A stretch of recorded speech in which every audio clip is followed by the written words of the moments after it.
मित्रांनो, आपल्या मिरचीला आता जवळपास 34 दिवस झालेले आहेत. बघा, खूप छान प्रकारे असं फुटवा निघालेला आहे. हे बघा, कुठेही तुम्हाला थ्रिप्स वगैरे कुठे अटॅक दिसणार नाही. तर आता हे बघा, बारीक बारीक असं फुलकळी लागायला सुरुवात झालेली आहे.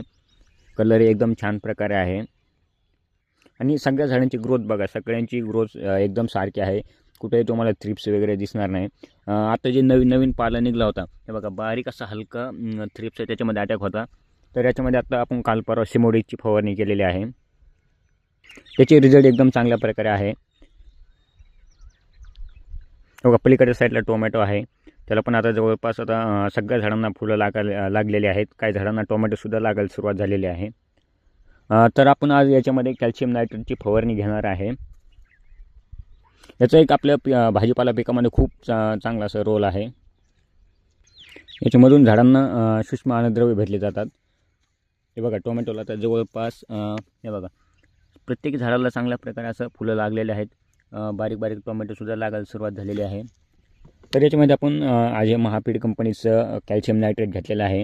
याच्यामध्ये कॅल्शियम तुम्हाला 18.5% आणि नायट्रोजन 15.5% असे दोन्हीच्या कॉम्बिनेशननुसार हे भेटेल.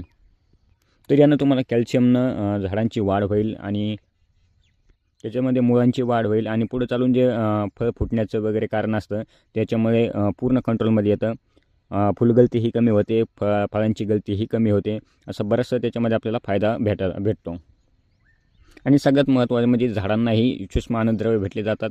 झाडांची ग्रोथही चांगली होते आणि झाडांची रोगप्रतिकारशक्ती ही वाढते. याच्यामुळे आपल्याला भाजीपाला कोणताही असो, मिरची असो, टोमॅटो असो, बाकी दुसरं कोणते असो, याच्यामध्ये कॅल्शियम वगैरे असे सूक्ष्म अन्नद्रव्य वापरणं खूप महत्त्वाचं आहे. हे तुम्हाला फार स्वस्तही भेटून जाईल. 100-110 रुपये किलो भेटून जाईल आणि आपल्याला प्रतिपंप 100 ग्रॅम वापरायचं आहे. आणि निवडताना एक चांगल्या कंपनीचं निवडा, जेणेकरून त्याची विरघळण क्षमता ही चांगली असेल.